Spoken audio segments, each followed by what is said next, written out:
wasted my life searching for treasure with my own eyes. I see you standing there.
Aloha Frank. Frank's on YouTube going, Aloha. He's just rubbing it in. He's rubbing in the fact that they have clear blue skies, beach, and we have cold weather and snow. How's it going, everybody? My name's Alan Aguirre. Welcome to the Chameleon Church Monday night gathering, where we are going through this little piece of information known as the Feast Unlocked. Should we put it over here? Yeah, the Feast Unlocked, a little book the Lord told me to write about this time. Wow, 7 years ago. Oh my gosh, how is that even possible? I'm sitting there listening to that music. That's our old band. That was Shondell singing the first song. That came out 14 years ago, and then I started thinking, 14 years prior to that, I was doing a band called Spyglass Blue, and it was 1996. And Chris Rosentrader was in the band, the co-host of the Tuesday morning Chameleon Church show. That's 28 years of my life. Like that. Man, oh man. So I mentioned this morning at the, let's everybody pull out our little Aloha violins for Frank. Look what he's saying. Not today. Gloomy and rainy. Poor guy. Somebody might want to send him a care package. Some little umbrellas to go with his little umbrella drink. Gotcha, buddy. I mentioned this morning on the 2-minute warning. If you're new and you're thinking, wow, this guy's really mean to this guy. No, I'm not. He's my brother. He ain't heavy. He's my brother. I mentioned this morning on 2-minute warning that I got, as I was getting ready for my day today, I had this sense, and it wasn't like the first day of school type of sense, because that's kind of like exciting. It was more of a starting a new job type of sense, where it's like, okay, here we go, and you go forward. And I had that sense this morning in the spirit. I don't know, kind of like there's something new kicked in. I don't know. And I asked if anybody else had anybody else had a sense of it or anything. So anyway, I'm just throwing that out there as a marker. As Israel would pile up rocks to remind themselves that God spoke. So this is just like It's Monday. That's right. It's Monday. It is Monday, and it is the Chameleon Church, our community's Monday night gathering. Hello, everybody. Can't wait to see all your faces coming up in June, is it? I think it's June, right? The Shavuot conference. That'll be a good thing. Hey, could you do me a favor? If you already said yes to Israel and didn't send an email to Safrain, would you mind sending her an email, safrain@chameleonchurch.com? Even if you've already told us yes, I'd like to keep the yeses in one place because we're talking with Israel regarding our coming or not. And if you've already said yes, if you don't mind letting us know that you said yes again in that email to Safrain, that'd be awesome. Because we're really trying to figure that out, and we want to be wise. And I'm going to consider counsel from that side of the, from over there regarding the land, and and they have a sense of things because they are prophetic and things of that nature. But okay, so you guys ready? I'm going to take that as a yes, since no one's forever hold thy peace. If anyone, oh man. All right, the feast unlocked the Sabbath, Shabbat continued. This is session 9, part 3, I believe, of 4. Maybe I didn't write that correctly in the description. I probably didn't. But okay. All right, Father. Open the eyes of the understanding of your people in Jesus' name. All right, let me see here. All right, I've explained how keeping Shabbat is a cyclical blessing for your life and how those blessings are found in Scripture, even for Gentiles that keep Shabbat. The keeping of the Sabbath will be as a monument and an everlasting name for them in the house of God. Isaiah 56:5, Acts 10:4. Oh, I've got slides. All right, let's do some slides here. Blessed is the man who does this, Shabbat, and the Son of Man who holds it fast, who keeps the Sabbath, not profaning it, and keeps his hand from doing any evil. For thus says ADONAI to the eunuchs who keep my Sabbaths. They would be non-Israeli. Those would be Gentiles. For to the eunuchs who keep my Sabbaths, who choose the things that please me and hold fast my covenant. And the foreigners, again, sojourners, non-Israeli, non-Hebrew peoples, Gentiles, who join themselves to ADONAI to minister to him, to love the name of the Lord, and to be his servants. Everyone who keeps the Sabbath and does not profane it and holds fast my covenant. That's in Isaiah 56. Continuing.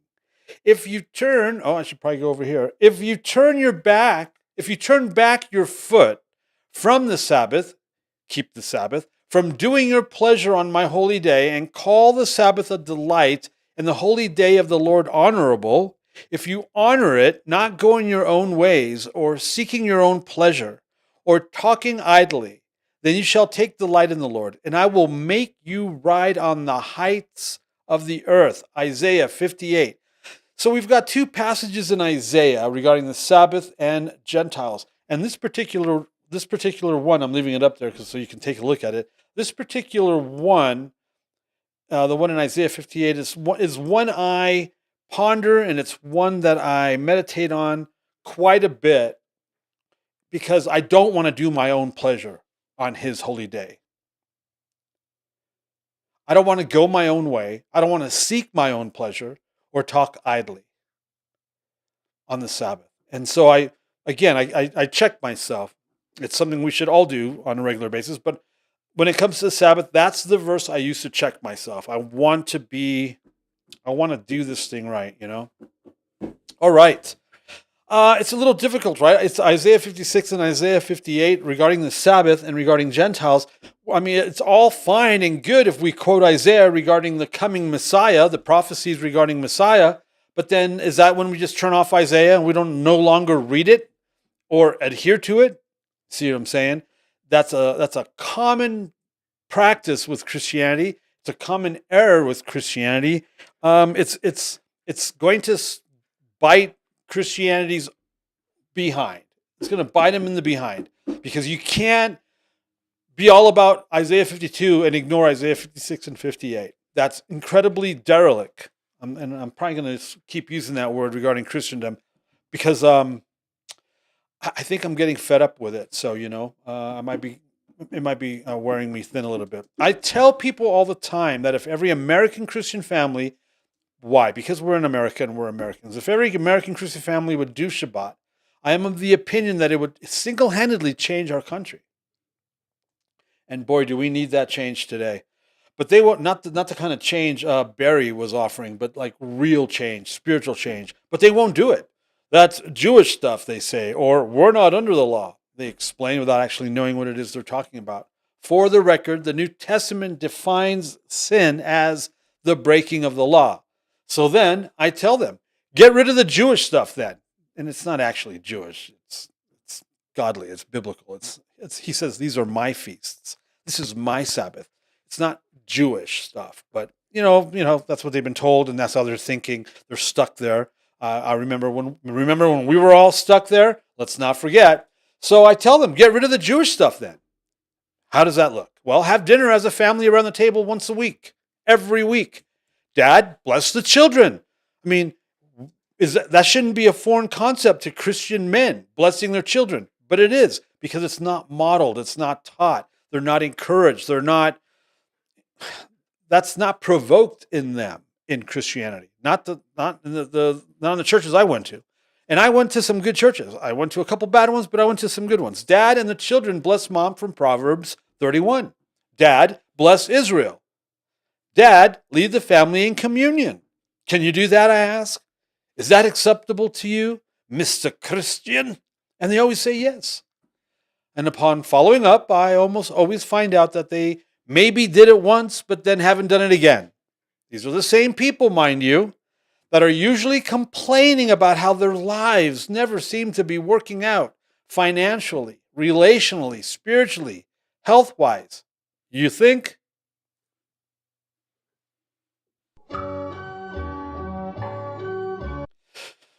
Okay, ready to get controversial? Ready to get, Shabbat versus Sunday church. The Romanized Western Church equates the Sabbath with going to church on Sunday. This has been true at least since the actual scriptural Sabbath was done away with and officially changed to Sunday morning by the Roman Catholic Church. More on this in a bit. Add the lack of understanding and lack of context regarding the Lord's Day and the first day of the week from standalone verses like Acts 20, verse 7, and 1 Corinthians 16, verses 1 and 2. Don't forget an unhealthy dose of replacement theology, and you never know what you're going to get. Let's look at the verses about the first day of the week. All right? We know that traditionally, where's my mouth? We know that spiritually and traditionally and historically, Shabbat is sundown Friday to sundown Saturday. Leviticus 20:30. It is the last day of the week, even if the majority of the Romanized Western Church won't admit it. You also have to remember that God starts the day at sunset, not at sunrise. You know, there's somebody out there going, well, how do you know? Where does it say that it's Friday to Saturday? We're going to actually get to that in a little bit, so just hold on there, sunshine. All right, sundown to sundown, Friday to Saturday, and is the last day of the week, even if the majority of the Romanized Western Church and other weird calendar keepers won't admit it. You also have to remember that God starts the day at sunset, not at sunrise. Very important. God starts at sunset, not sunrise. The following will probably be repeated in chapter 4, the chapter on Passover. Now, we can read these now if you'd like. We don't have to, but in Matthew 28:1, Mark 16:2, hopefully you looked them up, and verse 9, Luke 24:1, and John 21. Alyssa, notice how we have just 2-letter books. So, yeah. That's just insider chat about our style guide. We find the term first day of the week in all these verses, and they're all referencing the account of the women going to the tomb at dawn after Jesus' execution and clearly after the weekly Shabbat, right? I mean, so because of that, we know it's Friday to Saturday. Simply because you want to do Sabbath on Sunday. Oh, it's so silly. Here's what I mean by silly. People challenge Shabbat on being Friday to Saturday, but they don't challenge Sunday. So this is how we know it's Friday to Saturday, because all these verses are regarding the tomb at dawn after Jesus' execution, and clearly after the weekly Shabbat. It actually says that after the Sabbath, which is evening, ended on evening, and then it was the Feast of First Fruits. Right? Okay, this is why it's believed that Jesus was raised from the dead at sunrise, and that's why we go to church on Sunday morning. But here are some problems with this. First of all, they got the day wrong. He was crucified on Good Friday. That's why they call it Good Friday. And then that also incriminates them, and it shows that of course that the Sabbath is Friday, because they had to take his body down before the Sabbath began, and they know that Friday evening is the Sabbath, so that's why they say Good Friday, because they think it was Friday that he was killed, and they totally don't know that the first day of the Feast of Unleavened Bread, which was a Wednesday, starting Wednesday that week, is a high Sabbath, and that's the Sabbath they had to get his body off the cross for. See, so they incriminate themselves two ways. One, they admit that the Sabbath is Friday sunset, and two, they admit that they actually don't know what the scriptures say. Okay, number one, this admits that the Sabbath is Friday sunset to Saturday sunset by claiming these verses to substantiate a Sunday morning Sabbath based on the women going to the tomb at dawn. Because any of these verses, if they use these verses, literally say they went to the tomb after Shabbat, only to find an empty tomb. So why change it? Why ignore it? And why lie about it? Number two, Jesus had to emulate everything that was written in the Torah and the prophets about him, as we saw in Luke, in order for him to be Messiah. This included mirroring the Passover lamb selection and entering Jerusalem, more in chapter 4, his execution, Passover lamb, his burial, Feast of Unleavened Bread, right? Because the leavening represents death, it represents a bunch of different stuff, and his resurrection, Feast of First Fruits. The problem is, Feast of First Fruits takes place after the weekly Sabbath, Saturday after sunset, making Saturday night the beginning of the first day of the week. The body of Jesus was long gone by the time the woman had arrived. That's what it says. I'm not making that up. At the tomb early that Sunday morning. Remember, God starts the day at sunset, not in the morning, and this is where all the confusion begins. The following doesn't help either. Our Gregorian time and calendar, the Christian solar calendar, originated with the Vatican, Catholicism. Remember? Christians must not Judaize. I love how they use the word Judaize to explain things they don't understand, because they literally don't know what the definition of a Judaizer is. A Judaizer wasn't someone that kept the Sabbath. A Judaizer was someone that was suggesting in order to be saved, you had to be ritually circumcised. Technically, that's the definition based on the account in Acts. Here we go. And then, of course, take note of the dates. Book of Acts was what? Written before before 100 AD. Christians must not Judaize, I love it, false narratives by resting on the Sabbath, but must work on that day, rather honoring the Lord's day, and if they can, resting then as Christians. God forbid anybody confuses you to be a Jew.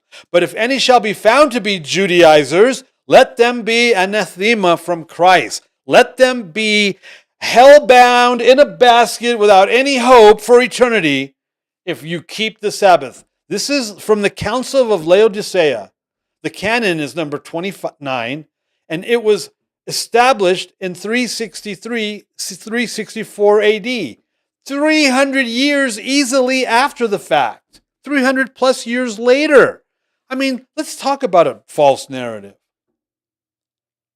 Anyone found guilty of resting on the Sabbath was labeled a Judaizer. For the record, almost every online definition of Judaizer is grotesquely incorrect. Roman Catholicism originally determined once and for all what your faith was going to look like. Way back in the 4th century, they determined that no trace of Judaism was going to be allowed to spoil or taint the Roman Catholic Church. So they outlawed, yes, outlawed, see above quote, Shabbat along with Passover, the eating of unleavened bread with similar canons, under penalty of hell's fire. They also demonized circumcision as also not for Christians. The Council of Vienna, AD 1311, the Council of Florence, AD 1438 to 1445, and this information is from Cantante Domino, Papal Bull of Pope Eugene IV. It's all there. It's not even hiding in plain sight. It's just in plain sight.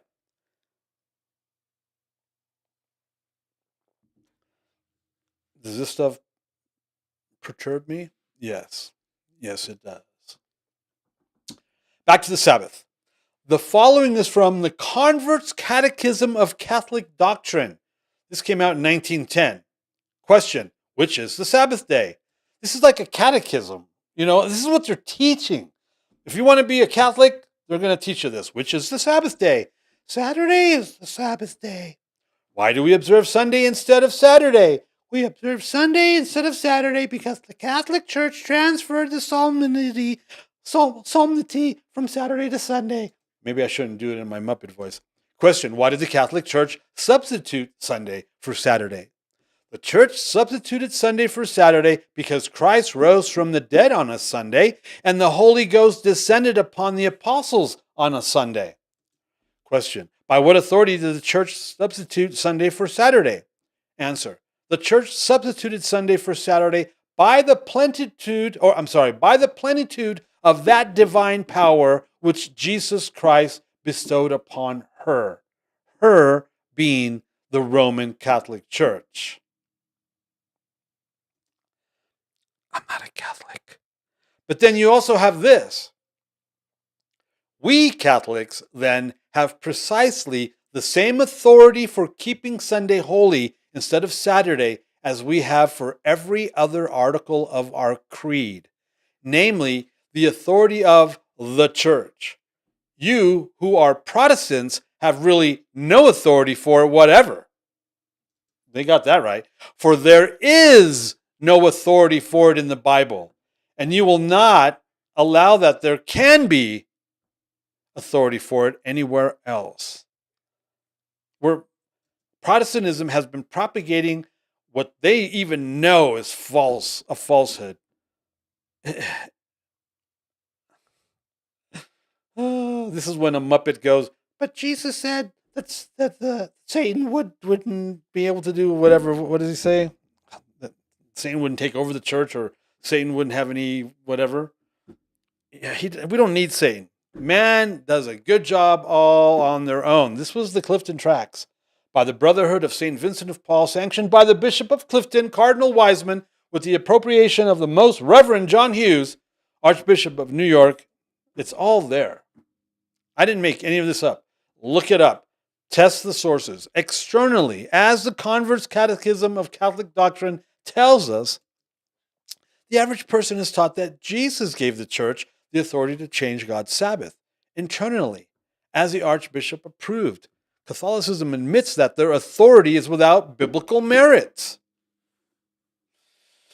Roman Catholicism replaced God's holy established Sabbath with man's traditional Sunday morning and replaced God's mandated holy appointed time of Passover with a pagan-infused Easter. You want to know why this is important? This is important because every single Christian, unless you're Seventh-day Adventist, but even then, they're getting crap from Christians for being Seventh-day Adventists. Every single one of us went to church on a Sunday because we were told that was the Sabbath.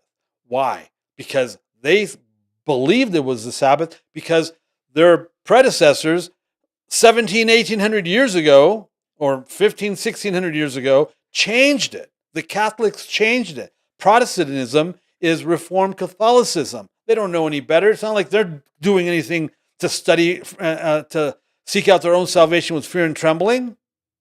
Every single one of us went to church on a Sunday, erroneously. That's why this is important. Because if that happened, if they did that to us, what more did they do to us? Well, here we go. Passover was changed with the pagan-infused Easter. Furthermore, anyone found observing Shabbat and lighting Shabbat candles on Friday after sunset, and anyone celebrating Passover or eating unleavened bread, and the scriptures say, the Torah says that the covenant is made by the eating of matzah. If you eat unleavened bread, it was also anathema. Of course, these rulings were made with your best interests in mind. They were the government, after all. Hi, we're the government. We're here to help. They didn't want us doing any of these things so that no one would mistake us for being Jews. See, this was done for your best interests. They had you in mind, your best interest in mind. They don't want any of your friends or any of your family or any of your neighbors, especially your neighbors, your nosy little neighbors over there, confusing you for being a Jew because you kept the biblical Sabbath or because you lit Sabbath candles, let alone you kept Passover and you ate matzah. Yes, they also demonize Jewishness. Simply put, since evangelical Christianity, Protestantism, is nothing more than Reformed Catholicism, they basically just quietly fell into step. Can't go up, can't go up, can't go up, bum, bum, bum, out of step with the world. I highly discourage anyone from looking online about things regarding Torah observance, pro or con, simply because the majority of the information out there is disinformation. And I highly discourage the same regarding the truth concerning Roman Catholicism on the Google. Well, no, it's not also disinformation. You can go to official Catholic sites and find this information. But I also want to avoid talking about Catholicism as much as I can for two reasons. Okay? One, a lot has been labeled Catholic conspiracy theories, even though much of this information is available at official Catholic websites. And two, the purpose of this book is not to shame anyone, Catholic or Protestant. And I've mentioned before, the book that you're reading is probably, I don't know, Alyssa might know, the fourth version, the fifth version. I mean, the first version of this book, Alyssa and Christina had to go in there and just they go, you can't say this, Alan. You can't say that. You can't talk like that, Alan. You can't say those things about people. You can't say that about those religions. You can't do that because, it was inflammatory. I was like, you think I'm intense now? You should have seen the original manuscripts. You can't, but it was, and I'm like, all right, I'm not trying to write a punk rock song. I'm trying to write a pop song. It's not going to do me any good if I piss everybody off. Jews, Catholics, Protestants, I want somebody to read this and so that the Holy Spirit can change their life. So we had to start rounding off those corners, shaving off those edges, packaging it nicely and, putting some doilies on it. It was rough, man. And I was like, no, you can't do that. And they're like, it was brutal trying to get this edited because I was just so out the gate, And I'm like, okay, I'll concede. I'll trust you guys not to, water this down into milquetoast. And they didn't. They did a great job. Now we have a whole system, and they know, so it works. It's great. But man, literally, this is like the third or fourth version of this book because I literally was just going to upset everybody. I was going to upset everyone. And this isn't about that. It's not to shame Catholics. It's not to shame Judaism. It's not to shame Christians. It's not to shame anybody.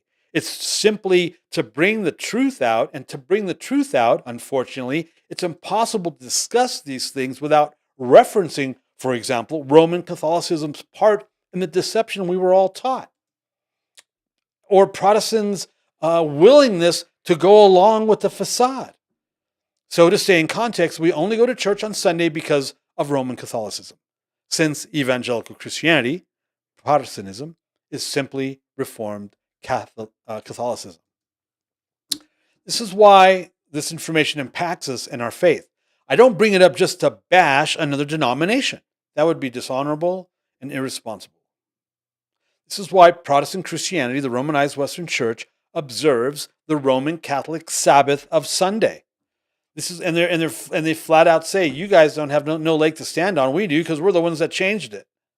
This is why Protestant Christianity, the Romanized Western Church, observes the Mass of Christ Mass.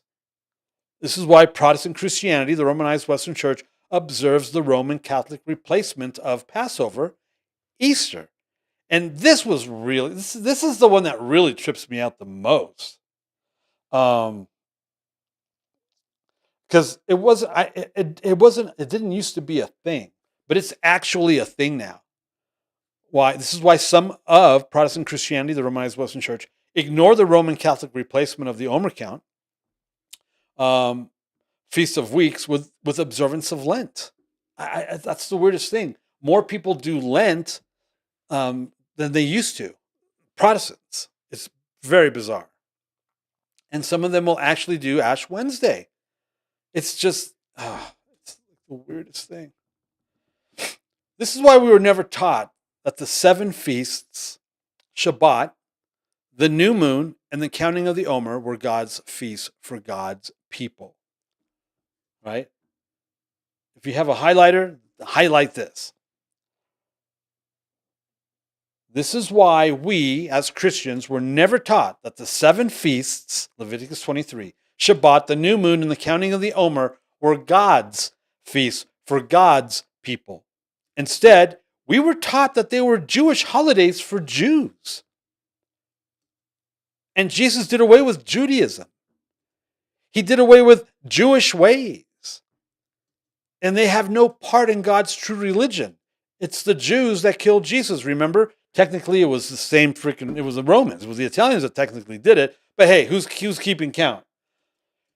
Roman Catholicism, or the Reformation of Catholicism, Protestantism, Evangelical Christianity, the Romanized Western Church. This is my Norm Frederick father.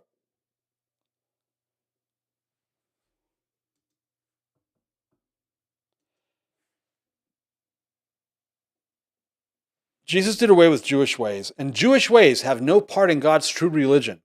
Roman Catholicism, or the Reformation of Catholicism, Evangelical Christianity, the Romanized Western Church. Don't think that this is like ancient history. This is happening right now, today, outside your very door. All of this is very upsetting to me. It's upsetting to me because I take no pleasure in speaking ill of anyone or any one religion. But unless we understand why we believe what we believe, we can't understand that our belief system is flawed and unsound scripturally, and that it needs to change. Our house is on fire. On the first day of the week, when we were gathered together to break bread, Paul talked with them, intending to depart on the next day, and he prolonged his speech until midnight. Now, because the day begins after the sunset and not in the morning, and because Paul prolonged his talk until midnight, some 5 or 6 hours later, Acts 20, verse 7, more than likely took place on Saturday night. They want us to believe, or it was taught, I remember it being taught to me, that they got together on Sunday morning for church. Paul talked all through the day into midnight the next night. Come on. It probably happened on a Saturday night, which is technically Sunday, the first day of the week. This also doesn't necessarily imply that it was an official Sunday-esque church service. Because if it happened on Saturday evening or Saturday night, how many Torah communities do you know of that actually get together and gather on Saturday evening or Saturday afternoon or Saturday night, right before or after the Sabbath? A whole bunch of them do. Oneg, right? All that stuff. So it doesn't have to, this doesn't necessarily imply that it was an official Sunday-esque church service. It also doesn't imply that it was not. They could have been having dinner or a home church meeting on Saturday evening, Saturday night. Either way, this assumption that the disciples met for church services on Sunday morning, along with Jesus' presumed resurrection on a Sunday morning, are hardly legitimate reasons to usurp God's authority and change his Sabbath, as we have proof that they did knowingly and willingly because they think that they can, because they have that authority. We're talking about Shabbat versus Sunday church. Ready? Shabbat doesn't have to be a church service. Shabbat doesn't have not to be a church service. Meeting Saturday night after Shabbat doesn't have to be a church service. Meeting Saturday night after Shabbat doesn't have to not be a church service. Meeting Sunday morning doesn't have to be a church service. And meeting Sunday morning doesn't have to not be a church service.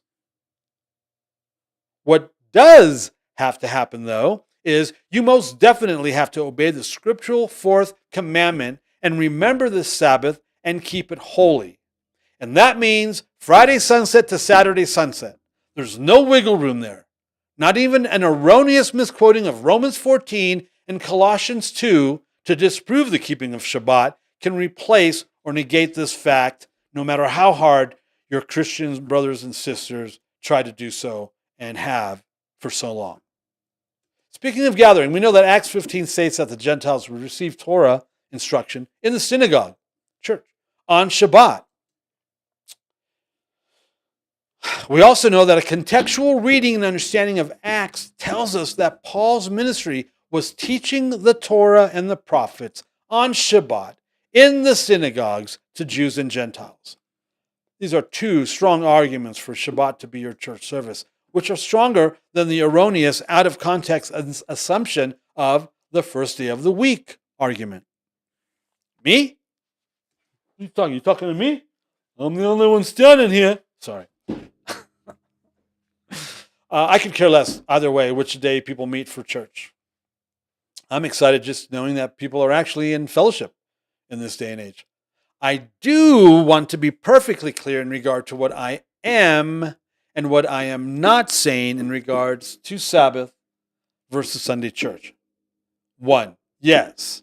In Revelation 1:10, we find the term the Lord's Day, but it does not indicate what day of the week that day actually was.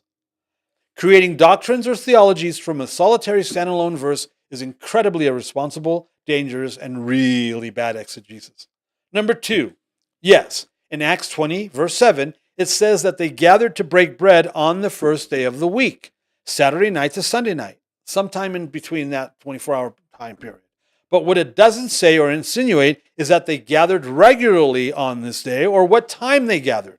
It is more probable, based on this, again, standalone verse, that this gathering was on Saturday night instead of on a Sunday morning. Simply because gathering to break bread is usually dinner, and it wouldn't be weird for them to gather together at the end of Shabbat as a community. Number 3, because of the position held by Roman Catholicism that Jesus rose from the dead on a Sunday morning, they determined that Sunday was the Lord's Day, without any biblical merit to that claim. Since Protestant Christianity is Reformed Catholicism, evangelical Christianity followed suit. Number 4, I do not believe nor teach that you should not meet on the first day of the week, be it Saturday night or Sunday.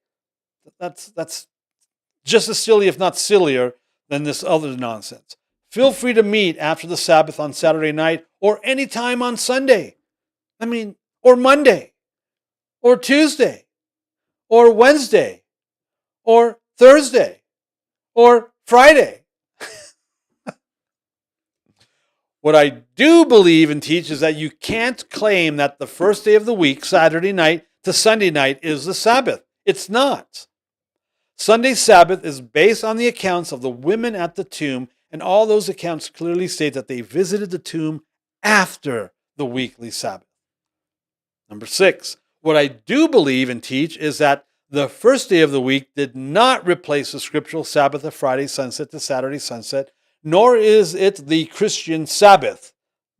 That's like the Christian plumber. This is not substantiated biblically by God, Jesus, Holy Spirit, or rainbow-colored unicorns. Don't believe it or teach it. Number 7, what I don't believe or teach is that the disciples met regularly on the Lord's Day, Sunday, because it doesn't say that.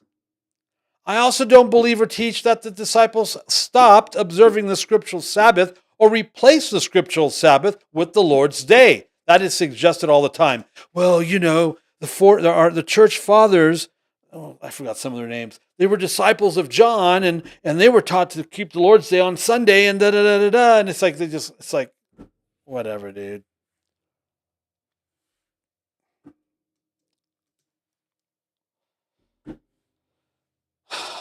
Where was I? I'll start over. Number 8, I also don't believe or teach that the disciples stopped observing the scriptural Sabbath or replaced the scriptural Sabbath with the Lord's Day, because it also doesn't say that. I don't care what the church fathers say. Church fathers weren't there. In fact, it said, but they were John's apostle. John was their apostle or their leader. That's hearsay. That's not admissible in court. In fact, it says the opposite, that they did keep the scriptural Sabbath. Number 9, what I do believe and teach is that regardless of what day you decide to go to church, you best be remembering the Sabbath, partner. Friday sunset to Saturday sunset, keeping it holy. I just turned Texan all of a sudden. That's my cowboy thing. Want to go to church on Sunday? Knock yourself out. But don't say that it's the Sabbath or that it's the Christian Sabbath or that it replaced the Sabbath. Not observing Shabbat on God's designated time of Friday sunset to Saturday sunset is a very bad idea indeed. Pretty simple, isn't it? I think it is. I don't think it's hard at all. And it doesn't take a lot of smarts either. Okay. How do you spell Shabbat? Understandably, I'm frequently asked how I observe Shabbat and what constitutes holy and unholy. There's actually no list to go by except for the clearly stated, you shall not do any ordinary work or gathering.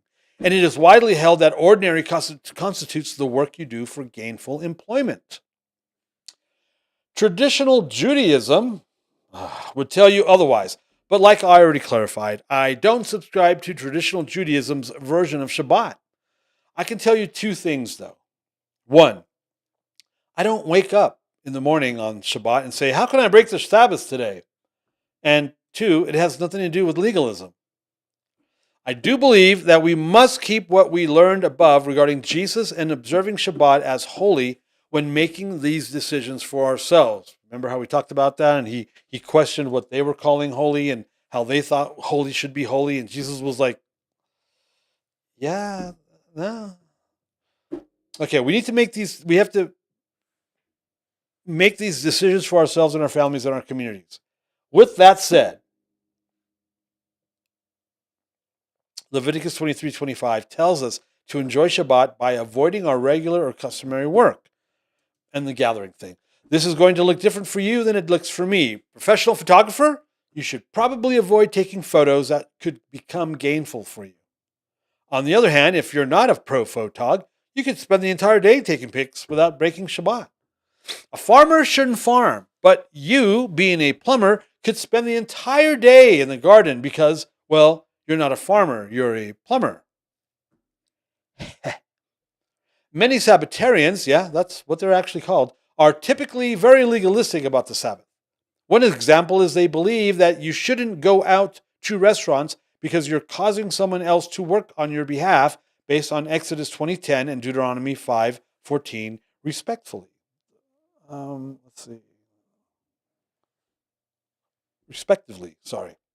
Here we go. But the 7th day is a Sabbath to the Lord your God. On it you shall not do any work, you or your son or your daughter, your male servant or your female servant, or your livestock, or the sojourner who is within your gates. But the 7th day is a Sabbath to the Lord your God. On it you shall not do any work, you or your son or your daughter or your male servant or your female servant or your ox or your donkey or any of your livestock, or the sojourner who is within your gates, that your male servant and your female servant may rest as well as you. Some cite the servant part, while others cite the sojourner, generally considered Gentiles. I'm of the opinion that neither technically apply, but many say that you're temporarily hiring a cook, a waiter, or a waitress as a servant to work for you. I've always found that weird. That's a little, isn't that insulting? I think that's weird.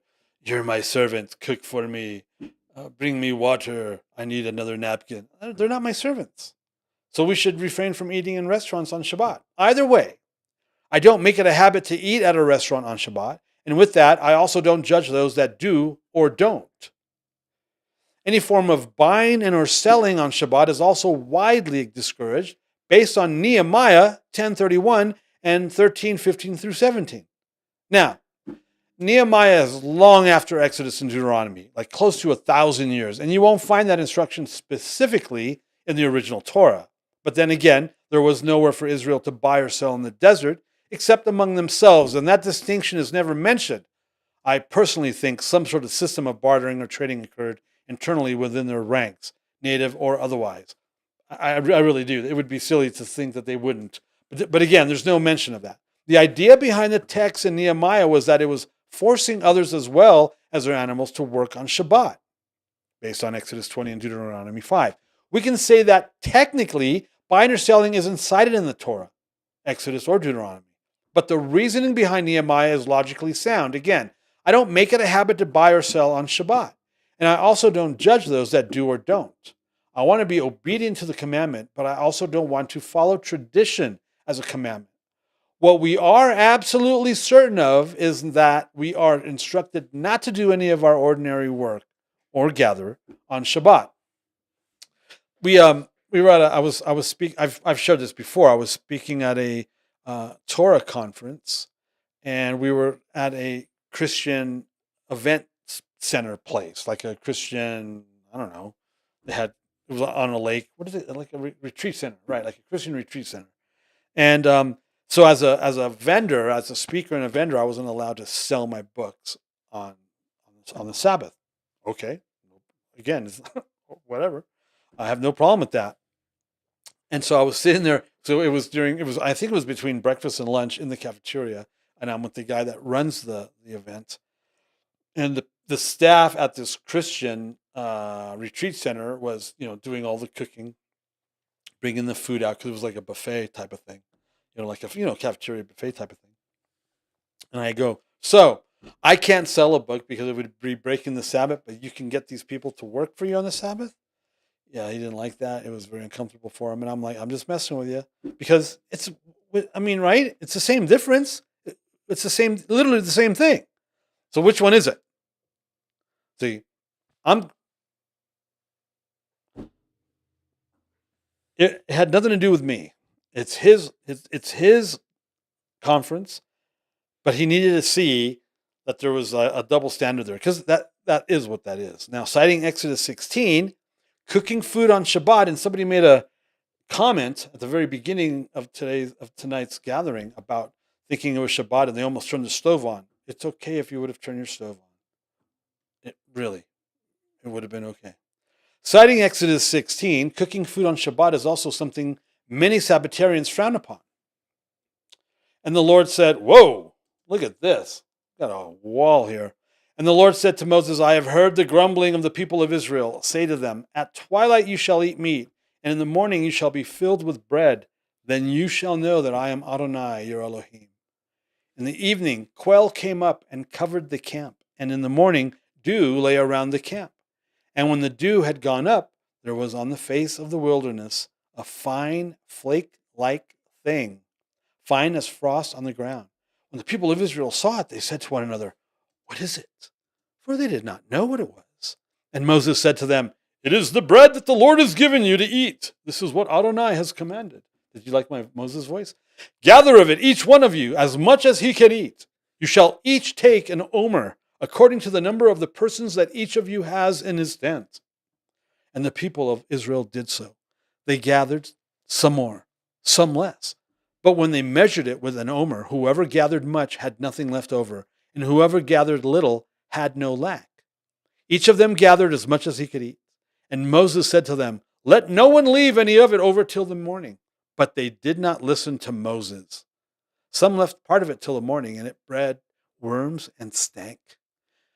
And Moses was angry with them. Morning by morning they gathered it, each as much as he could eat. But when the sun grew hot, it melted. On the sixth day they gathered twice as much bread, 2 omers each.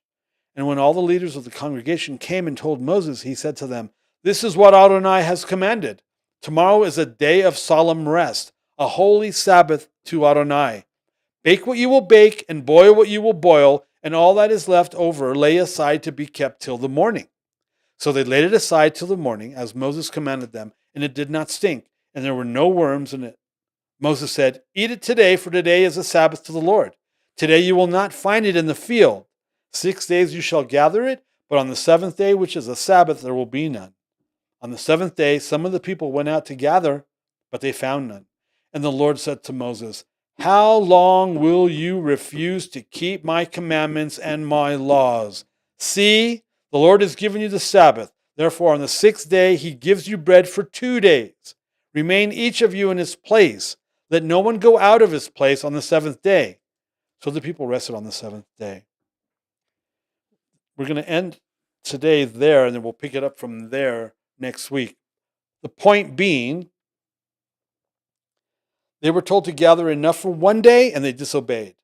They were told to gather for 2 days and not go out and gather, and they went out and gathered anyway. Simply because it says right here, bake what you will bake and boil what you will boil, and all that is left over lay aside to be kept till the Sabbath morning. People go, oh, I'm not supposed to cook on the Sabbath. That's not what it says. And he makes no distinction of that at all, when he could have, because he gives more instruction. He repeats his instructions after that. If you cook on the Sabbath, don't judge those that don't. And if you don't cook on the Sabbath, don't judge those that do, because it's not specified here. But I can show you a verse that says to cook on a high Sabbath. Oops.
Push the buttons.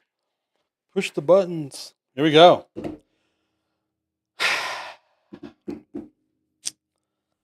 Lots of, there's a good bit of information in there, I think. What do you guys think? This is, if you're new, welcome. Welcome to the Monday night Chameleon Church gathering. And be sure to like, subscribe, follow, share, leave a comment. All the social media stuff you've been diligently trained to do. And it's Monday. And this is called, what do we call this? Gallery mode, family time. Yeah. So this is where you get to, this is the interactive section of our program. Ask questions, critique. If you have anything mean to say, don't say it to me, say it to Lenny Parada. He's a pastor.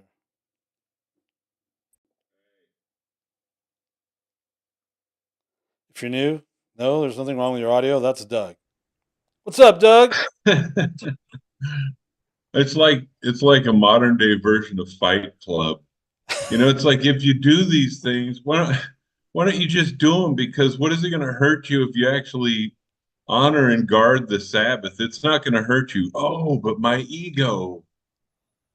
Exactly. And then, as you can see here at the very end of the instruction, remain each of you in his place. That wasn't the original instruction, but they had no, they were not capable of functioning on under their own recognizance.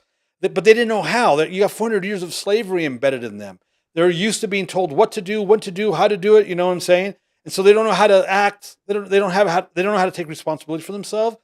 And so now they're reprimanded, remain in your place, which is why that graduated into Judaism not leaving their house or only walking a certain amount of distance. And it just gets crazier and crazier. It just compounds on itself. It was like putting a kid in the corner in a chair facing the corner, and they throw the chair and go, "You can't put baby in the corner."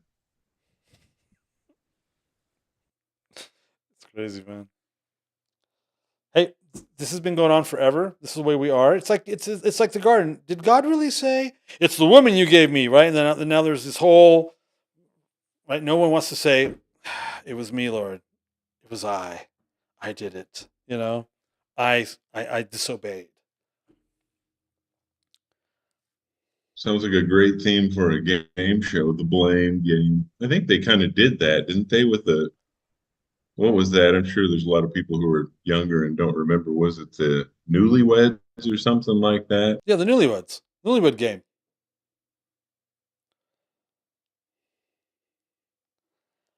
That's It's like, can you top this? Can you say something worse about your spouse who you just married? Oh my God.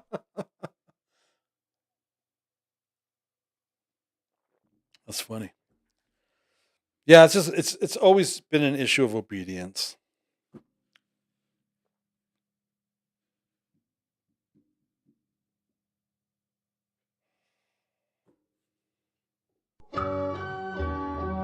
My wife thinks it's rude when I do that. It's not rude. I know. I tell her it's funny. I think it's funny. It cracks me up every time you do that. Yeah, I think it's funny. I gotta entertain myself here while I'm flying this airplane. Got all these things, buttons, and gotta keep it steady. I got a question and an observation, or an observation and a question. There's scripture that talks about a great falling away before Yeshua returns.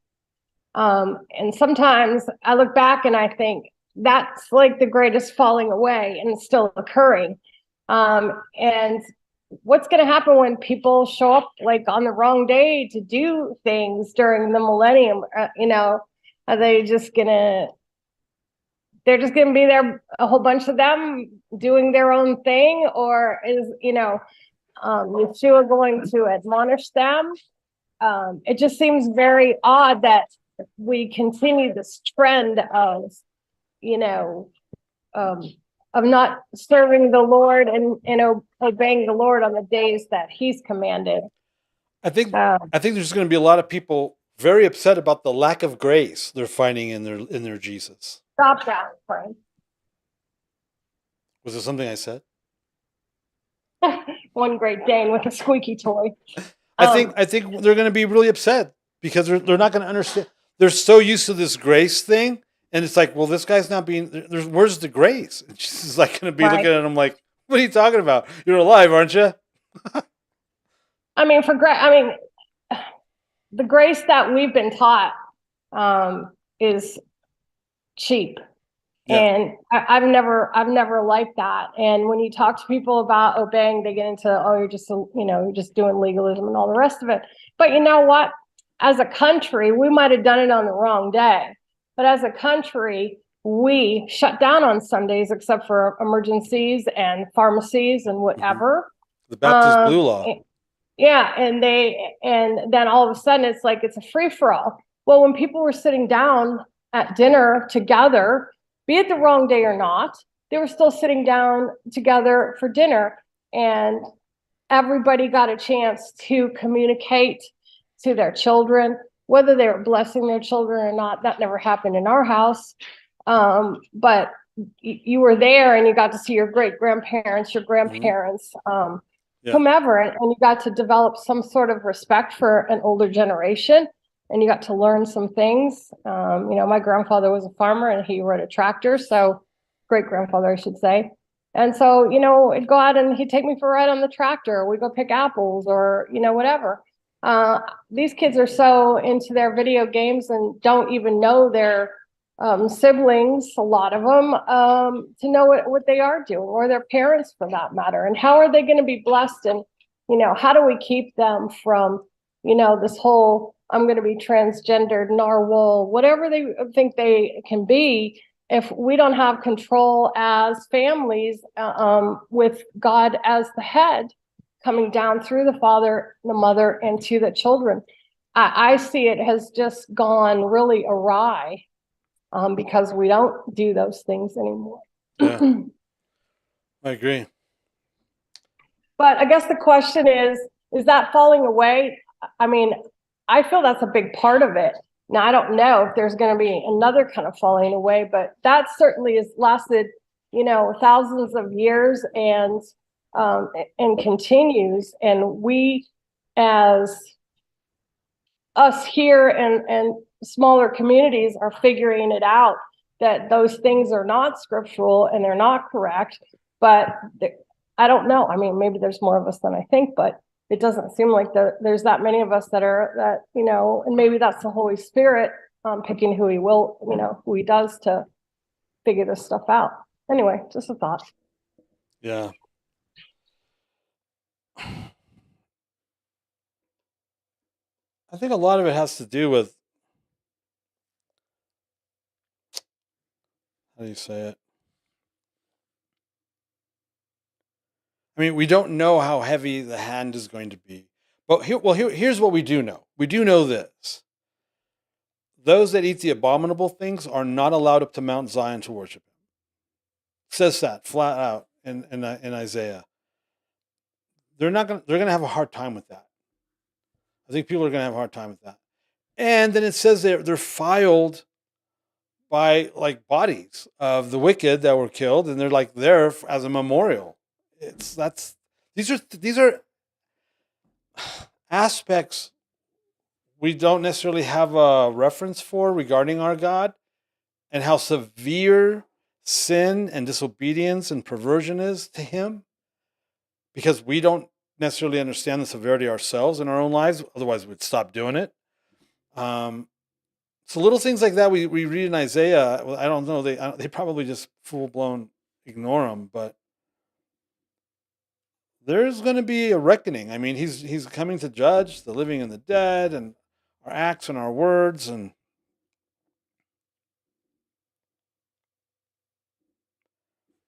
I don't know. Last time I was in Dallas, or one of the last few times I was in Dallas, we visited like the new hip church there, and they were singing how they were like basically asking Jesus to come back, how they're ready for him and come back today and all that. And the Holy Spirit said, they don't know the Holy Spirit started having a little chat with me, and he basically said they literally have no idea what they're singing. They have no idea what would happen if I came back right now. If I came back right now, they're all basically screwed. Because they don't keep the Sabbath, they don't eat clean, they don't keep my feasts, they don't keep my covenants, they don't keep my commandments. They're sitting here worshiping and come back, Jesus, we're ready for you. We're ready. Our hearts are prepared. We're all prepared for you to come back and all that. And the Holy Spirit was telling me they have no idea what they're talking about. They have no idea what they're asking. Because if I came back, I would have to judge them because they are lawless. And it was like, wow.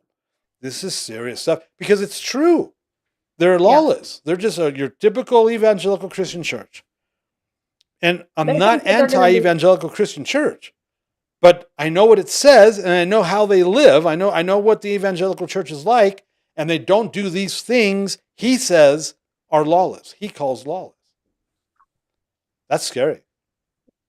The thing that I've got from, growing up in different churches is that they think they're going to be spectators to this whole thing. Like they're exempt. And I'm like, I don't find that in the scripture. It says we're all judged. So don't we want to be on God's side of those things? Yeah. Like from the very beginning to the very end. The whole rapture theology or whatever, I can't find, I can't really come across where that theology comes out in the scripture anywhere.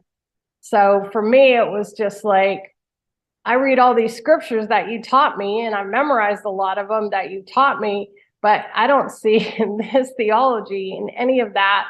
I see God judging us. I see that we're all, not in the same boat, but here we are.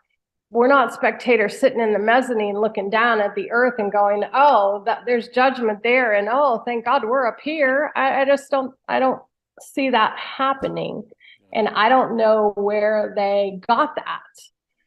But it's prevalent. But I mean, is that gonna? I'm essentially that's sending people to hell because they're not feeling they have to obey what God says. I think that's sad. It is one of the hardest things is knowing what I know, believing what I believe, understanding what I understand, and just how far removed Christianity is from it.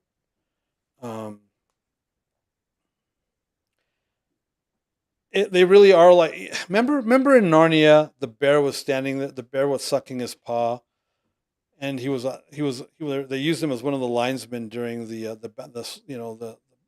battle, the sword battle between Prince King Peter, and Caspian's uncle. And the bear he wasn't very bright, and he was standing there and he was sucking on his paw. And so when the real incursion occurred, he was sitting there sucking his paw, saying, "I don't understand."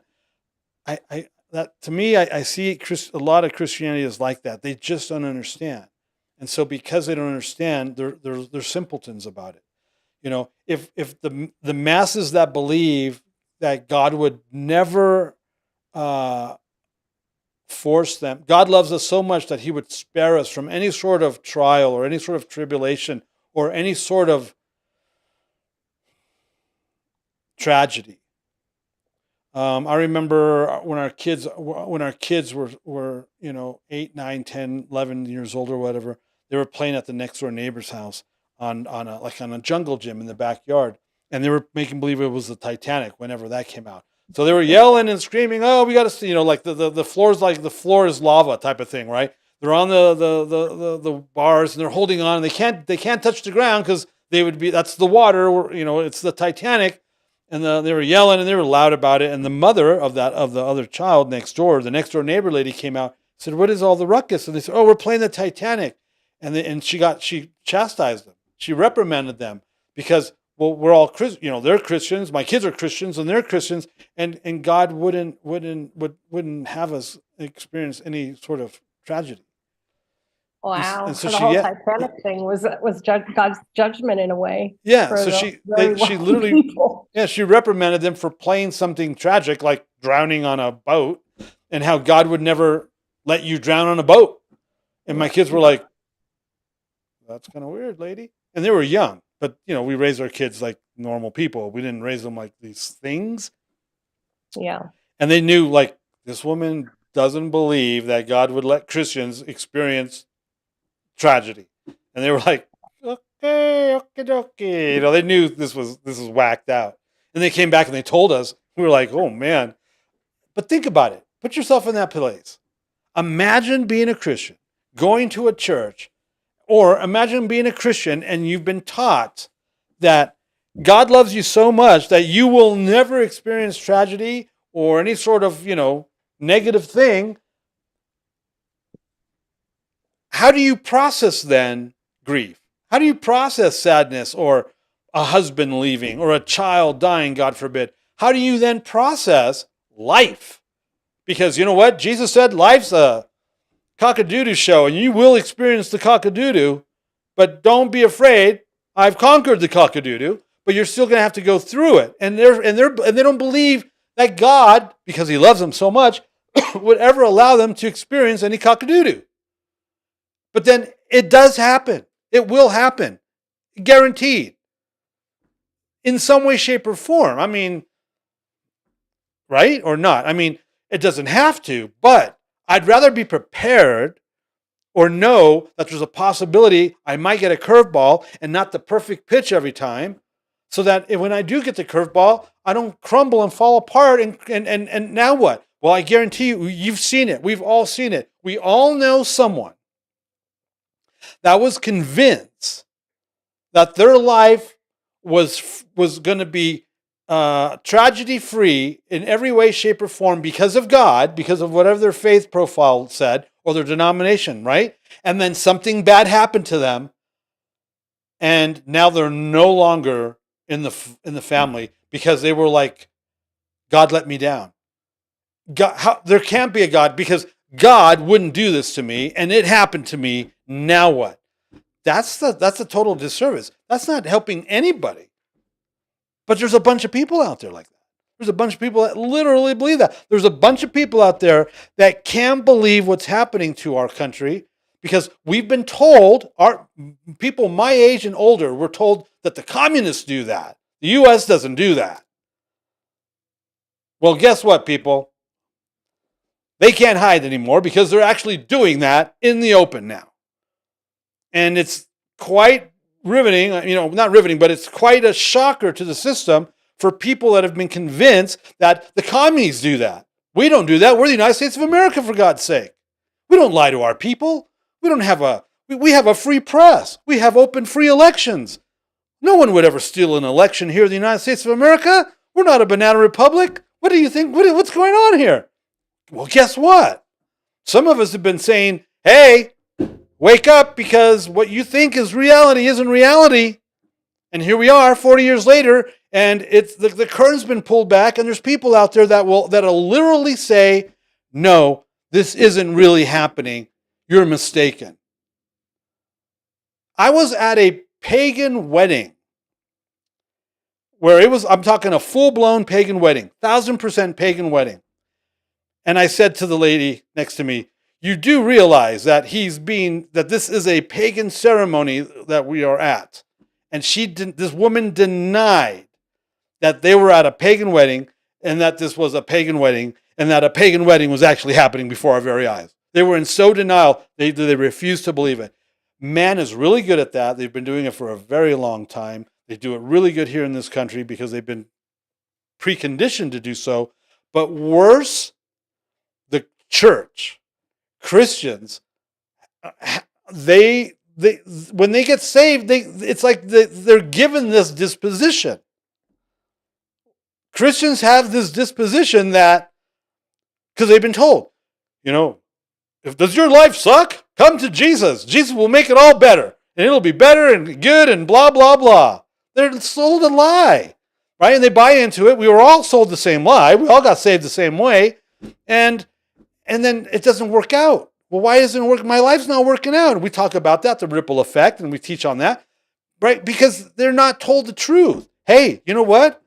It's going to get worse now. If you think your life was bad before, now that you've come to Jesus, it's going to get really bad because now the enemy's mad at you. The devil's mad at you. Demons, I mean, you got a mark on your back, but that's okay. He's conquered the world. And I've said this, I think one of the first things I said when we started doing these broadcasts 4, 5, 6, 7 years ago was, I'm really sorry they didn't tell you that when you came to Christianity, you were literally signing up for an invisible spiritual war, and no one told you this, and no one even suggested it, and you found out like the hard way.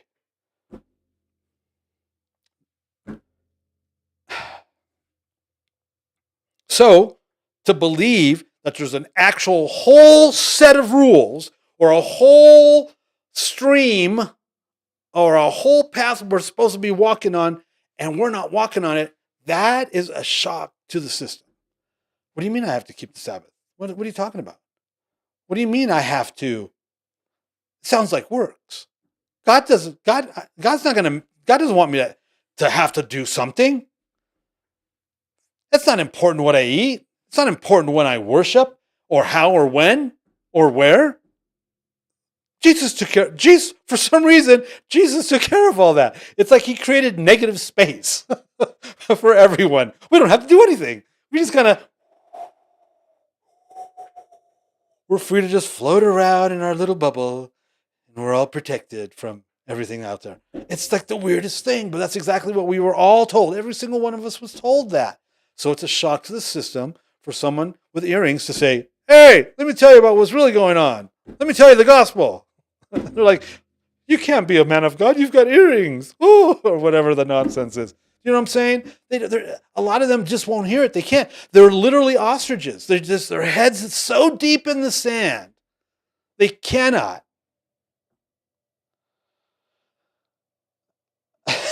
Alyssa. They just can't. They just can't comprehend half the stuff we're talking about. Right, but they follow human rules all the time. That makes sense to them. And I look at, because I've been in different churches. My dad was a Catholic, and so I've been in those churches. And I think they go in, they do their thing, they walk down the thing, they get their little communion, they walk back, they sit down, they genuflect, whatever they do, walk into the Episcopalian church with my girlfriend. They do the same thing, walk into the Baptist church, a little bit different. But, there's still all of these rules that have nothing to do with God. Nope. And what Jesus has said. And to me, it's just like, I'm going to say this, and it's a horrible thing to say, but I find it's just a giant cult. Wait, what did you say it? You didn't actually say it. I said it's a giant cult. Oh, okay. I thought you said something else. No, it's a giant cult. That's how I feel about mainstream religion, because I don't even think we could call it Christianity, but that, and I walk into one of the area places here that help the homeless, and we shop there, but they play I'm guessing mainstream Christian music, and I can't stay in there because it's, and I'll say this to Kevin, and he'll shake his head. I said, I should pay them to not play this music, because it's like a whole bunch of wrong notes. Like when I listen to the music here, or when we're at Shavuot or other places where I know the music is just different, and it's just all of this noise, and it all belongs to that same thing. God gave us these beautiful feasts. He gave us the new moon to new moon, the Shabbat, all these beautiful things, and they take it and they run askew all over the world, going in so many different directions. And it just, why can't you just keep it simple? God made it simple. Just do it. But go do all this other stuff. Wear the little penguin outfits and the collars and all the rest of it. I mean, I used to watch the nuns walk, because I lived right down the street. Our town was 99% Catholic. I lived blocks from the biggest cathedral in our town, and the nuns were there. God bless them. They were very sweet people, but they're just walking around in the heat of the day underneath all this habit and everything, and they're thinking that they're worshiping God. And I'm like, oh yeah, crazy stuff. Anyway, I just had compassion for them. I feel badly that they just miss it. Yeah. I posted something today. You brought up Christian music. I know a guy personally since the mid to late 80s. And he's been instrumental in the careers of like people like Amy Grant and on. And he is he's a lefty. He's a Christian left.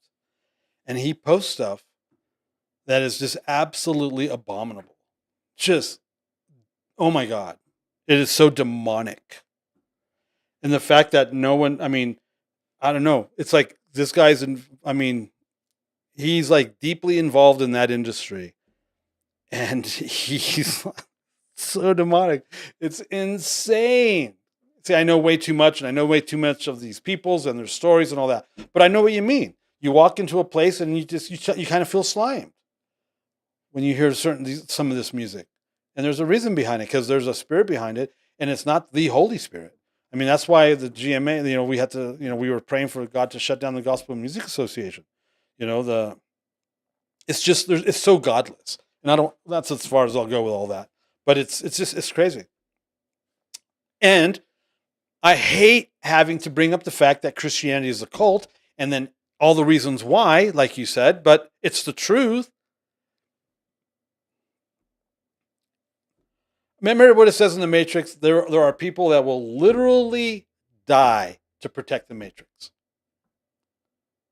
That's what it is. That's exactly what we're seeing. It was better to kill Messiah, knowing he was Messiah, than to acquiesce. Wow. Think about that. That's a big word for a little punk rocker to say. But it's true. It's the lack of the fear of God. They don't fear God. There's this massive divorce between heaven, God, his realm and his truth and reality and his absolute, and them, their little lives, their little minds, their little goals and their little plans and their little picket fence and their 2.5 whatever. There's this massive gap. It's a massive chasm. And they don't have the fear of God.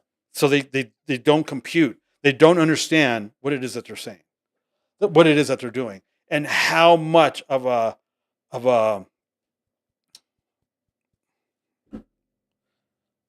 sin, how much of a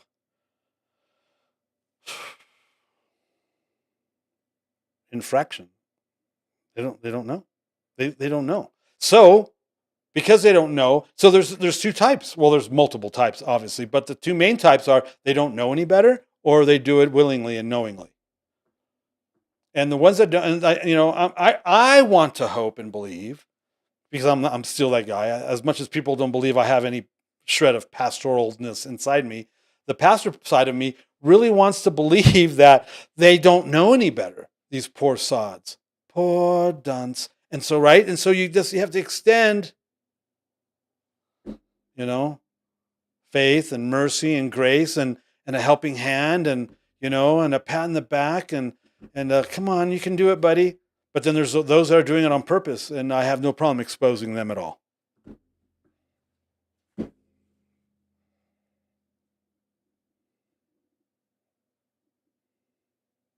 And all the while, I scream for God's grace and mercy over my own life. Remember Abram, the slaughtering of the animals. He's protecting the birds that he cut in half from the wild animals and the birds and all that. And then God cut the bulls. He put them to sleep. I mean, he cut the bulls and walked through the entrails himself. Otherwise, he would have had to have killed them, because there's no way man can keep the covenant. And Abram said it was like horrifyingly terrifying. It was terrifying. It was absolutely terrifying. Being in the presence of the living God, the darkness, fear. I mean, why? Who painted the picture that it's like warm freaking fuzzies? It's not always going to be warm fuzzies, Yes, it's going to be glorious in his spirit and the peace and the love and like the envelopment of like being hugged by God. I mean, yeah, that's going to be awesome. But there's a fear and a reverence of holiness that we have. It's all of that. I walk in fear of respect. You guys know the difference between fear and respect. I'm not afraid of God. I'm in fear of God, because he's also my father, and he's a good father, and he loves me, and he calls me by name, and he saved my life from death. That song that we sing at the beginning, that last song where I'm singing, you have saved my life from death, my eyes from tears, my feet from falling. I wrote that when I was 17. I believed it then. I believe it even more now, because I've got how many years of experience of him saving my life from death and my eyes from tears and my feet from falling. You know what I mean? I mean, these are true words. These are words that changed my life, that are in the Psalms that I identify with, because God did save my life from death. That's awe. There's an awe there and a dreaded awe, respect. But then you run and jump into his lap and you call him Abba at the same time. You know, navigating the messianic world is got plenty of confusion too. You know, I Yep. mean, we've experienced, we're newcomers to this, you know, I mean, several years, but we've gone all the way from people who believe that you will not be saved unless you celebrate the feast. You Google Rosh Hashanah and see what comes up. No. And I mean, I could go on and on. Yeah. When does the year start? What is the, you know, I mean, there is so many different, we've been told that the way you bake your loaf of bread is important. I mean, so it's not just seamless negotiation to please God through the messianic life either. No, it's not. I dreaded. I mean, when I wrote this book, I asked the Lord two things: how the hell am I going to sell this thing? And I don't want to deal with those people because I know what they're like. I don't like those people. They're weird. They're not. They're not logical. They're whacked out. There's something demonic there, and I don't want to deal with it. And I've been avoiding them like the plague. And of course, I had to deal with them. He said, "Don't worry about it. I'll take care of it." And it was. They don't like me very much. I don't know if you know that. You know, which is why I hold Michael Root and his ministry in such high esteem. They've been nothing but respectful and kind and generous and loving and, you know, yeah. But a lot of those other groups, it's just, yeah, no, they're yucky. Yeah. I think we've talked about that before, though, Alan. Like, it comes from similar to what the Pharisees or Judaism or whoever else has done. Like, they stray from submitting themselves to the Holy Spirit and to asking God what he wants out of it, and they come up with their own things to feel more spiritual. Yeah. Which is weird. Yeah. You know, I mean, and I use myself as an example. I've not raised the dead, but that doesn't mean I'm going to get weird and goofy and, oh, well, God's not raising the dead anymore because I can't do it. Who am I? I'm not like some measuring rod or anything. I'm not the litmus test. It's like, I don't care what your goofy experience with charismatic is or was or has been. God isn't, we can't base God based on you and that. But so many do. I had a bad experience. So charismatica, you know, you're wrong, Alan, because I was there. I grew up in a Pentecostal church, and so I know all about it, and you're wrong. And I'm like, why are we basing, who are you again? Why are we basing this on your reference experience again? Please don't base anything on my reference experience. I have a good one, but don't base it on me. What does the word say? You know, judge a man by his fruit. And, you know, what does the word say? Do what the word says. You know, test my sources. Make sure that what I'm saying isn't goofy and weird. You know, and definitely examine my life and the fruit of my life or the lack of fruit in my life. But you don't just take one person's reference experience with anything and make a judgment call. If you that's silly. That's ridiculous. Don't do that. Mine or anybody else's. But yeah, it happens a lot. I baked my challah this way one time and it came out awesome. So this is the way God does it, and so you should too. That's really weird, man. That's bizarre.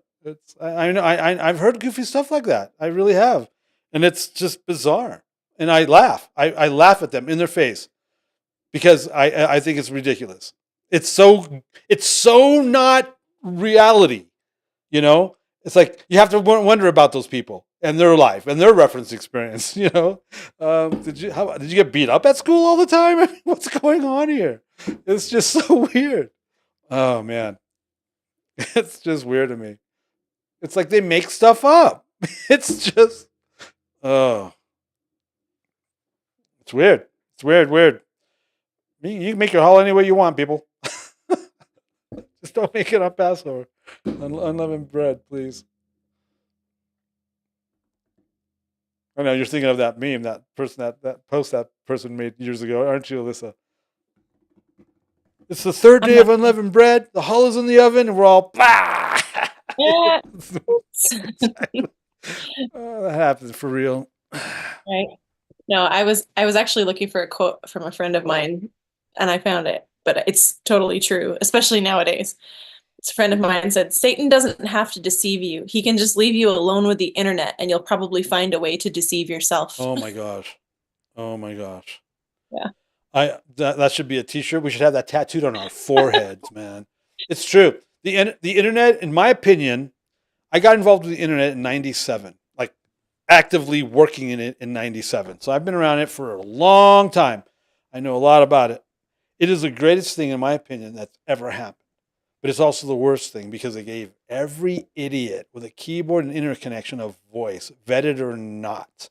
And they believe, I'm entitled to my own opinion. Who told you that? That's not true. Yeah, it's the greatest thing that's ever happened, but it's the worst thing that's ever happened to humanity as well because of the amount of stupidity out there. But yeah, it's true. I absolutely believe that. Yeah. Well, and it makes it so much easier to find some other clueless person to validate whatever opinion you have. Yep. Like instead of, submitting to like the community that God has placed you in, you can just go out and look for somebody who agrees with you. Well, and that's why, and I bring up the old way of doing things. Before you could have an article on the front page of a newspaper, you had to have a vetted voice. You had to be vetted, and so you wrote columns or you wrote little opinion pieces, right? You climbed that ladder. You worked your way up. Nope, a computer and a blog, and I know what I'm talking about, and you should listen to me. It's amazing. I love it.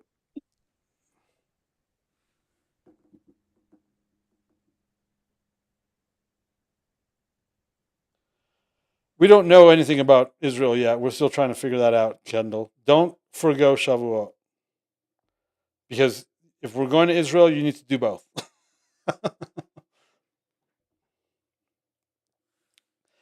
The Lord will provide for his people.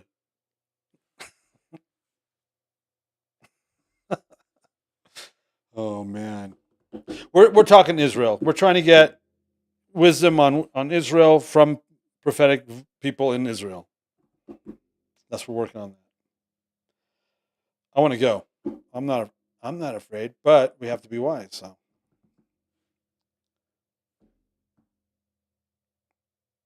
All right, anybody else? What else? Who else? What else is going on out there?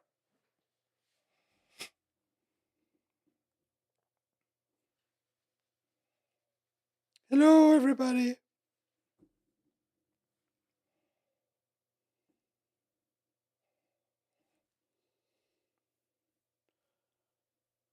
Who is that? C is for cookie. Oh, it's Ryan. So weird. That Ryan guy is so weird. I know. I asked him about that, and he said it was something from work.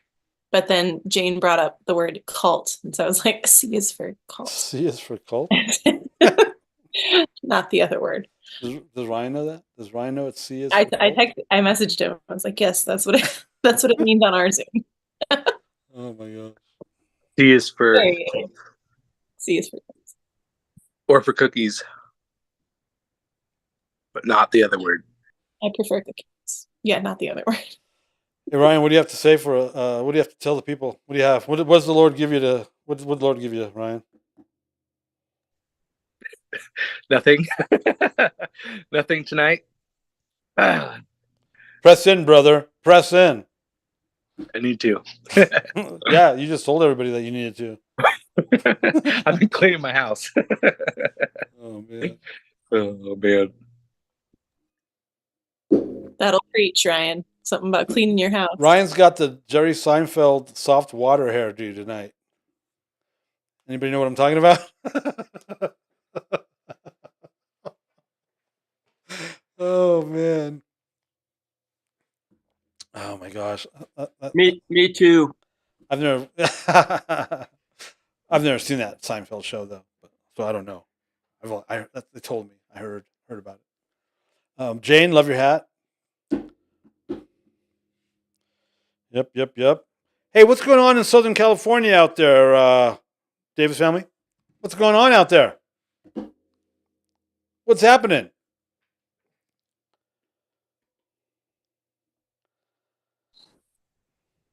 We made Rick get up. Hey, I got a question for you. What's that? So when you're talking about things, it's kind of like when people are in the wrong, it's either a knowing problem or a doing problem. It's kind of maybe a paraphrase of what you're doing. So if it's a knowing problem, does that mean we need to extend more grace or understanding? Because if it's a doing problem, that's something that's very different. So what are your thoughts there? I think each situation is unique to itself. We have to have discernment because they might know, but I mean, people are people, right? I mean, if we should probably use discernment on whether we should be heavy-handed or merciful. And I've always been accused of being heavy-handed, and they're usually really surprised when it's like, oh, he was really merciful with that person, and because people think I'm going to always be just this heavy-handed guy versus extending grace and mercy. How do I use this example without sounding weird? Somebody was in sin, sexual sin, and we suggested. I mean, we told him, look, you need to get married. Remember this, Alyssa? You were there. You need to get married. And somebody accused me of, oh, you're only being kind or merciful towards that person because you like them or they're close to you. But normally you would just reprimand the heck out of them. And I had to go, and I go, really, were you there when this situation occurred or when this situation occurred? Because we extended grace and mercy to them to get married or whatever, to fix it. And they were like, oh, see. So I think it depends. I mean, sometimes, but then there's times where you have to like bring down the gauntlet. I remember this one church we used to go to in Texas, and whenever I would go to a men's meeting, there was this one particular guy there, and at the end of every men's service, when it came to prayer, he would raise his hand and ask for prayer because he had a problem with pornography. Every week. And it's like at some point you just have to go, you know what, dude? No.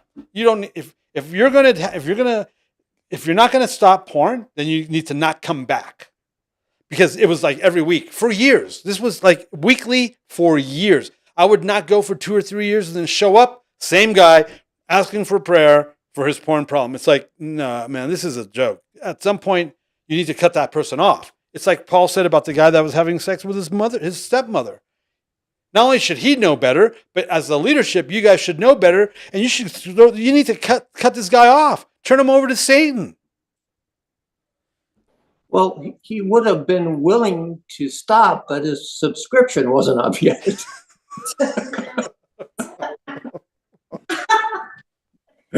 Oh my God. I paid for a 10-year plan.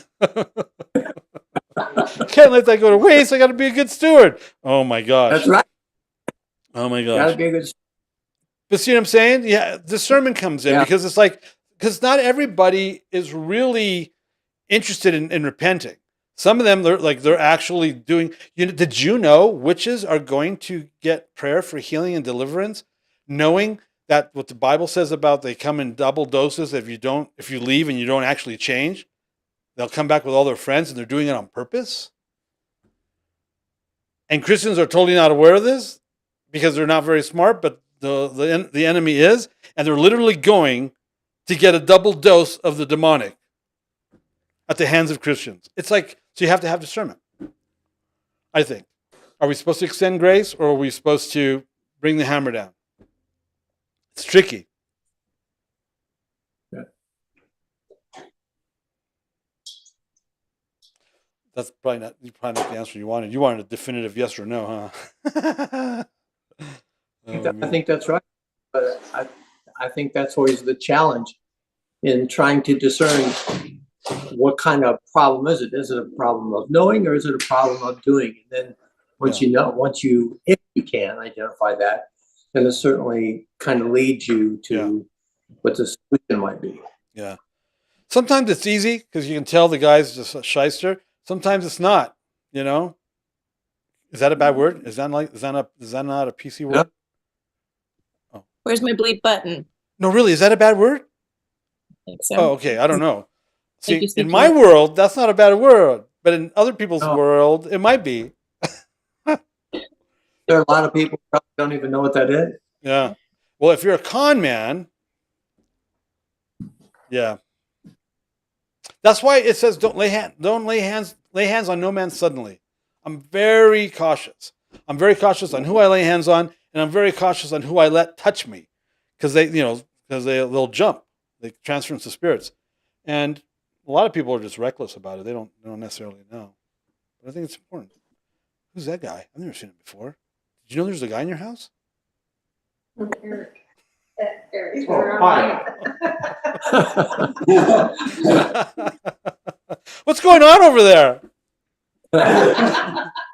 Oh man. Hey, it's a good question though. And see, and there's a lot of churches that they would rather err on the side of grace. I went to a Vineyard church and that's all they did. Well, we're going to err on the side of grace. Oh man, that's going to bite you hard, man. And it did. It bit them really bad. But they just would not deal with anything realistically, confrontation head on, and a lot of bad stuff was going on around them because of them, because they wouldn't, deal with stuff. So sometimes there's grace, sometimes there's not. Yep.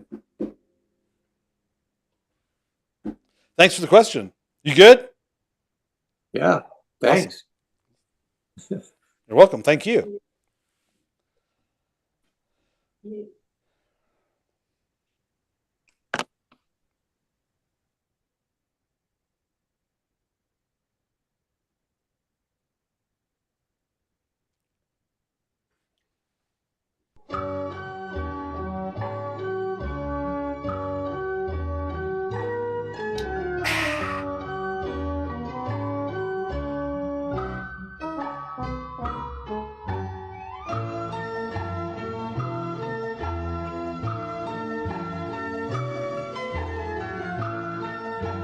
All right. Swix, you got anything? No?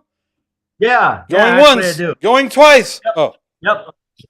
So this question has been floating around in my head for a while, and actually compared to some of the other stuff we've talked about tonight, I feel like it's almost kind of trite. I mentioned it to Leanne. I was like, yeah, no. She's like, no, ask it.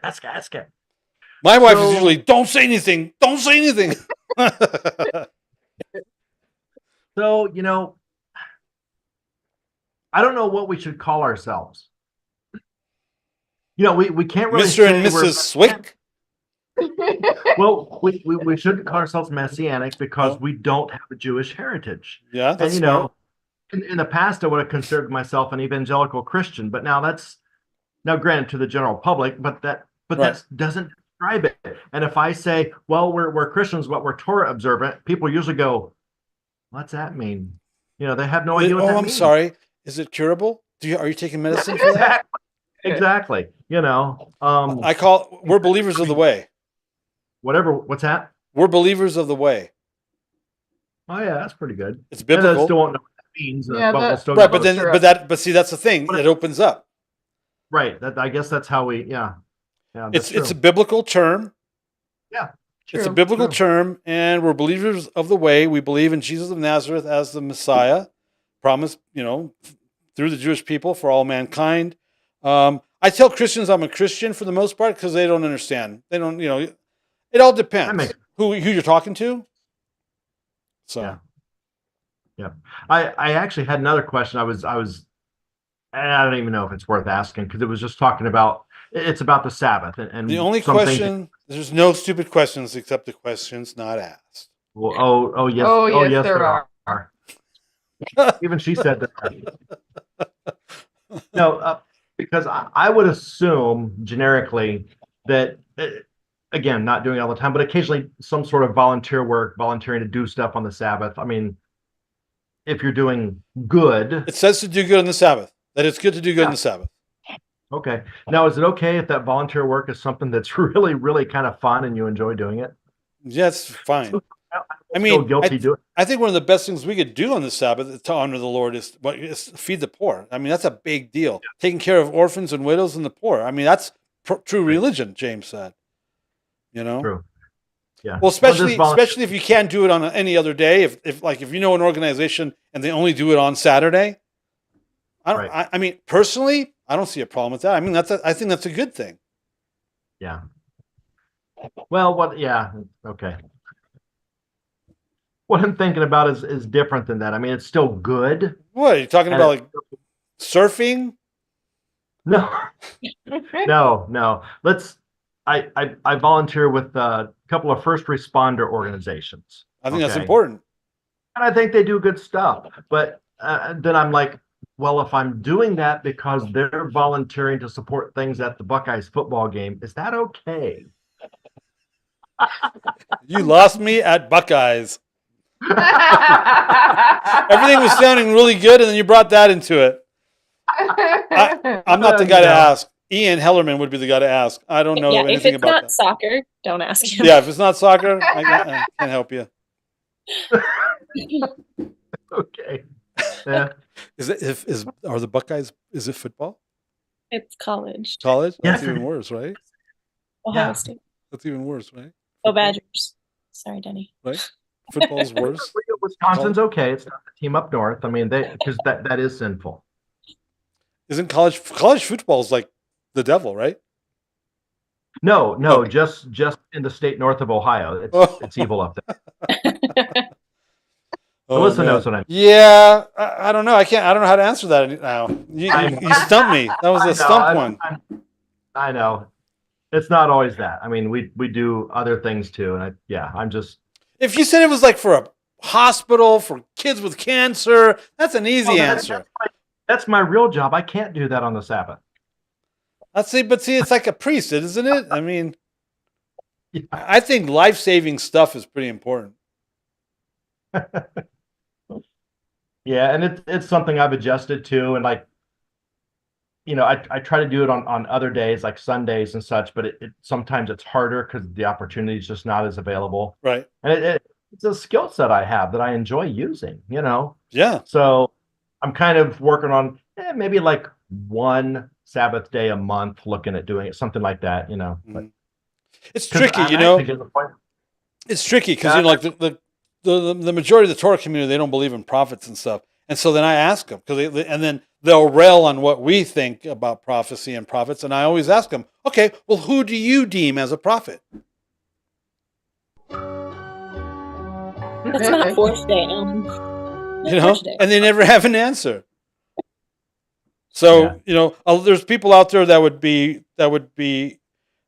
think that you probably shouldn't do anything with first responders, whether it has anything to do with football or not, let alone saving life. Oh well, I'm sorry, what? I said until something happens and they need one. Right. On Saturday. I mean, so do you not save a life on the Sabbath because you actually can because you do that for a job? See, that's ridiculous. Now, see, it's almost like the left. There's no rational reasoning behind it. Legalism. Right. Legalism is like the left, and they both start with L. There's no rational reasoning behind legalism. There just isn't. It's just goofy. Right. It's just weird stuff that they come up with. They've created this whole thing. It's bizarre. And I don't like legalism. I don't. Yeah. I've had to deal with legalism for 30 years or so with some family members, and it's, oh my gosh. Well, I'll be honest, the stuff I've learned here over the last year has really helped me with that delineation, understanding legalism so much more. And that's another problem that I have is the Sabbath days that I just stay home and I watch some good videos from groups that would be vetted here. That's code for Disney. and my readings and that kind of stuff. I'm starting to really have a lot of fun doing that and like learning just a ton of stuff. So every now and then I'm like, but now which one do I do? Because I like them both now. So yeah, I guess that's good. It's good to do good on the Sabbath. Serve your fellow man. If you can, if you have the opportunity to. I mean, feeding the poor and stuff. I mean, that's huge. Yeah. Oh, absolutely. Yeah. Good question. Cool. Good question. You stumped me with that football thing.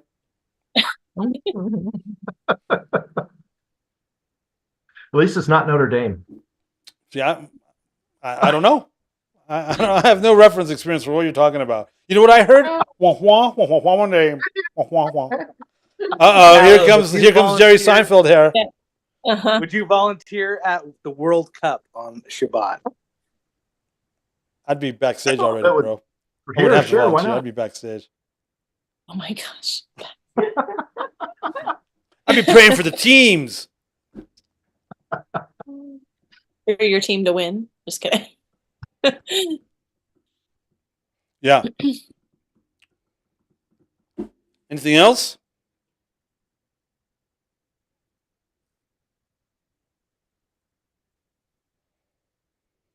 All right. Well, don't forget tomorrow morning we will be doing the Chameleon Church Show, 8:45 a.m. Central. Oh, okay. Now I understand what you're saying. Betty was saying something to me and it made absolutely no sense, and now it makes sense. Oh no, we're gonna keep. Yeah, that's not public information, Betty. That's just for Saturday morning. Yes. You're welcome, Kendall. Thank you for caring. I do appreciate that. Tuesday morning, Chameleon Church Show, 8:45 a.m. Central. Hopefully Lenny and Chris will be there, and they're not. I don't know. What else could they be doing? What could they possibly be doing instead? I don't know. But sometimes they think of stuff, huh? I don't know. Maybe they're gonna. I don't know. No one has anything else? Hey, thanks for being here. Thank you for your prayers. Thank you for your love. Thank you for all the good vibes. And the good good feelings and the good vibes, positive vibes. Oh my gosh. I just said that, didn't I? We'll see you guys tomorrow for Trigger Tuesday. Good? All right. Good night, you guys. Appreciate you. Blessings.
The views and opinions expressed during our broadcasts are solely those of the broadcast producers, hosts, and/or guests, etc., and are not necessarily the views or opinions of the Travelog Network, its sponsors, or affiliates.